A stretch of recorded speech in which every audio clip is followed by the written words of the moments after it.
We've had this brass tumbling for, oh, I don't know, 2 hours maybe, 2.5, 3 hours. And I'm wearing gloves because you don't want to put fingerprints on the brass because it'll promote rust. So having the brass nice and clean lets you inspect it for cracks, just lets you see imperfections a little bit more easily. Because you don't want to reload a round that's the brass has got a crack or a hole in it, because then when you go to shoot it, you may have a catastrophic failure, and that can be dangerous. The gas basically doesn't go in the right direction. It's very high pressure, talking about 30, 40, 50,000 psi. You definitely want it to go through the muscle, go where it's supposed to go, which is forward. If you make a mistake reloading, then the pressure could be way high, much higher than what your rifle can stand, and it'll just basically blow up, and it can be deadly, it can be lethal. It can injure you, or you can injure someone standing by next to you. So you gotta be very careful, pay attention to what you do. So one of the first things you do is make sure your brass is basically perfect. There's no cracks or any bulging or any shells that are out of shape or don't pass an inspection. Then they get discarded. They just go in the bin. It's not worth $1 for, if you make a mistake and you lose an eye or worse. So if the brass is not doesn't look good, it's not in good condition, then disappear it, get rid of it. Once you tumble your brass, you gotta get it out of this media.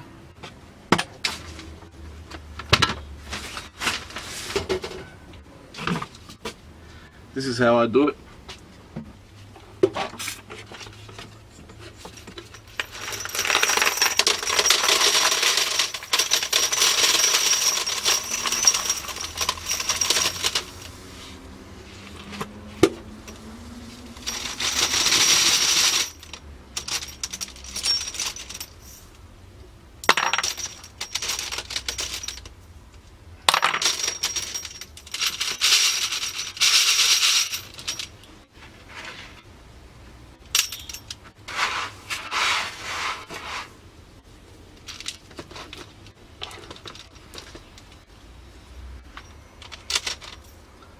These cases are, I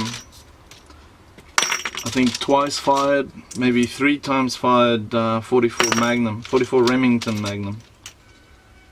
I shoot this through my Marlin 8094. Oh, there's one we can decap.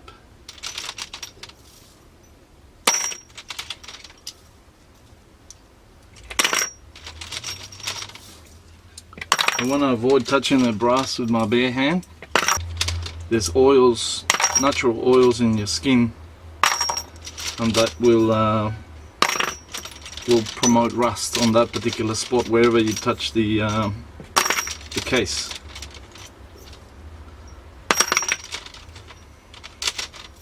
Okay, you get the idea.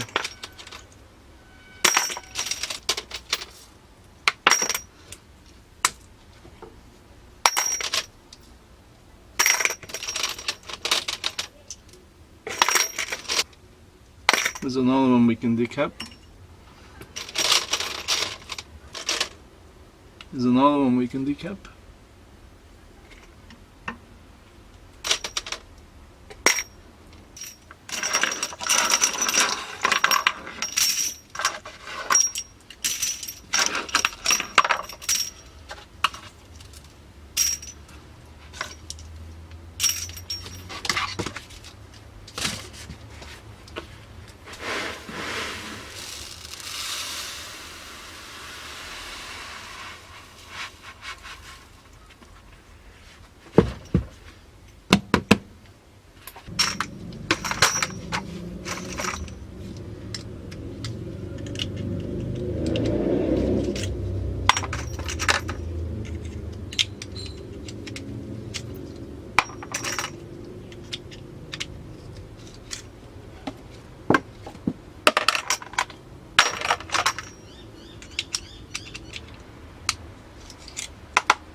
Some people say tumble before you tumble clean before you resize, so then you don't have to worry about doing this other step, which I guess makes sense. That's what I normally do. It's just that I had to re-clean this brass after it got tarnished. I left it lying around and it oxidized on me. So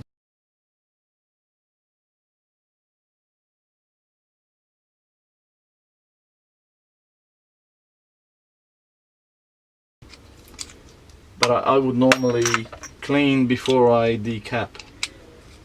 But it is time consuming. I enjoy it, but some other people just wouldn't have the patience all the time. So, you know, everyone does it their way. Gee, some people don't even clean their brass. Some people just go right ahead and like if they know it's only once fired, they might just give it a quick wipe or a quick clean, but they won't necessarily tumble clean their brass. Some people decap and decap and then reprime, you know, straight away. And the same if you use a progressive press, you can do those steps one straight after the other. But as I said, you know, there's different techniques. People are free to do it whichever way they want, but obviously as long as you're safe, you know, you can develop your own rhythm, you can develop your own system.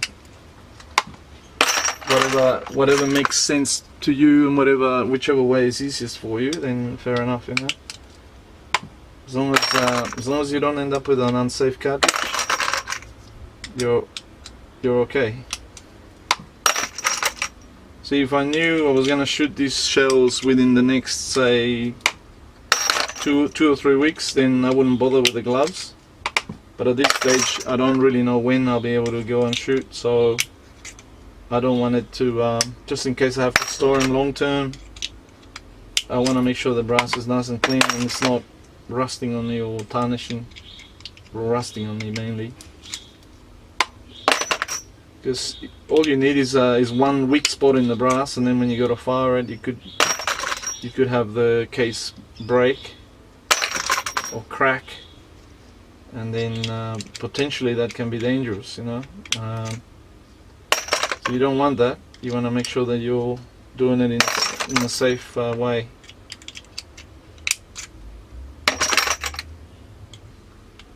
Depends what sort of shooting you do as well. If you just wanna do some target practice, then you don't really have to worry about too much. It's pretty straightforward.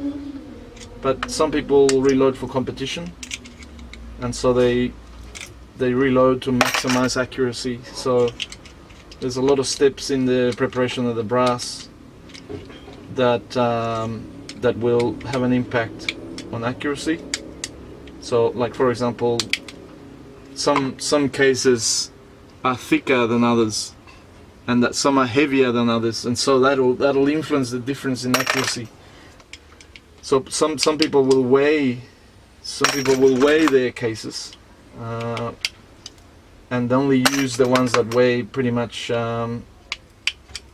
very, very close, basically the same, almost as close to the same weight as the next case. So and then they will reload accordingly. So that tends to happen though on rifles that are going to be shot, you know, very long distance, like for example 308, you know, like large calibers that are going to be shot at, you know, at 1,000 meters. 44 Magnum, I think you can do metallic silhouette out to 200 or 300 meters, and that's about it. 200 meters, I think it is. At the moment, I'm quite happy just to go to the range and do a few shots, or, you know, when I go hunting, I do a few, you know, shoot a box of 100. Basically, that's it. I'd rather reload and shoot the stuff I reload rather than buy, you know, that shoot factory ammo. I only keep factory ammo for when I go hunting, but I will try to develop a load for my rifle using jacketed bullets. At the moment, I've only worked up a load for lead cast bullet. Hawkesbury River Bullet Company, HRBC. They're pretty good quality bullets, and cheap. Well, at least not cheap, but at least cheaper than jacketed bullets. And I think the copper, they're called Copper Hawks. I was reading in a forum yesterday, the Copper Hawks can go up, 1800 feet per second. So that's pretty high for a cast bullet. Because lead projectiles, you can't shoot them too fast because they basically, being a soft metal, because of the pressure is so hard behind it, trying to push it out of the barrel, that basically the gas behind it is so hot, it melts the bullet is in the barrel, and the gases are behind it trying to push it out of the barrel, and they start melting the bullet around between the bullet and the barrel, because the gas being at very high pressure, the gas goes around the bullet and it's so hot it melts the lead, so you end up with a lot of lead fouling in your barrel, and also there goes your accuracy. The bullet deforms, and then once it comes out of the front of the barrel, the muzzle of the barrel, it's not going to be very accurate. So I'm going to try and check out these Copper Hawks, which can go pretty fast, which act like a jacketed bullet, but it's still a cast bullet, and therefore the cost is cheaper. But it still can go at a fairly high velocity, and obviously that maximizes your input, your impact, your foot-pounds of energy when it actually hits the target or the pest animal you wanna kill. All right, my battery is saying bye-bye, so I think I'll stop here and I'll go get a new fresh battery. As you can see, I've worked my way through the box. When we come back, this will all be done. All right, guys, cheers.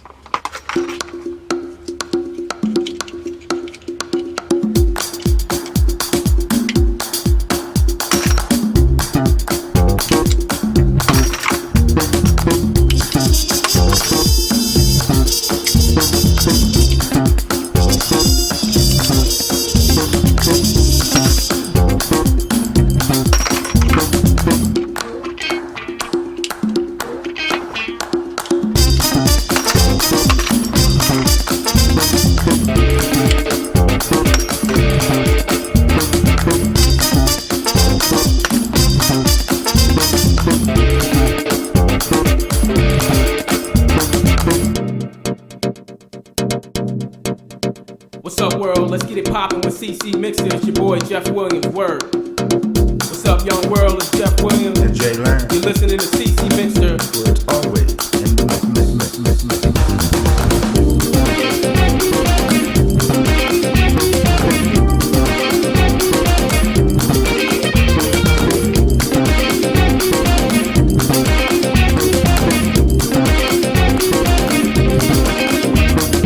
Composure on the inside, ulcer on the outside. Footsteps tap cool.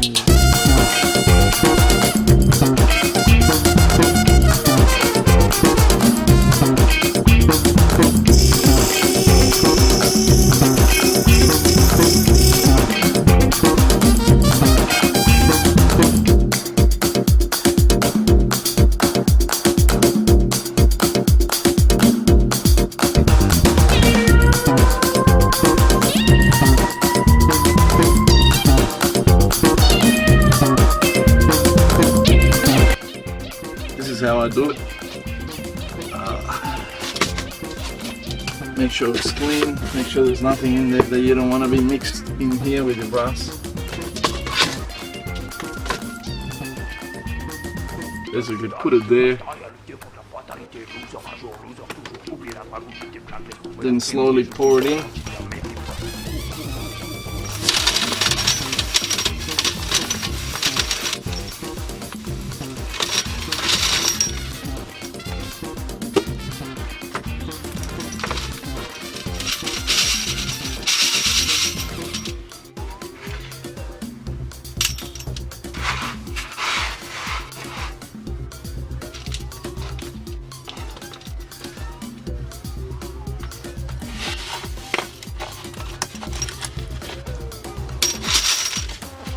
I gotta come up with a better design. See what I can come up with.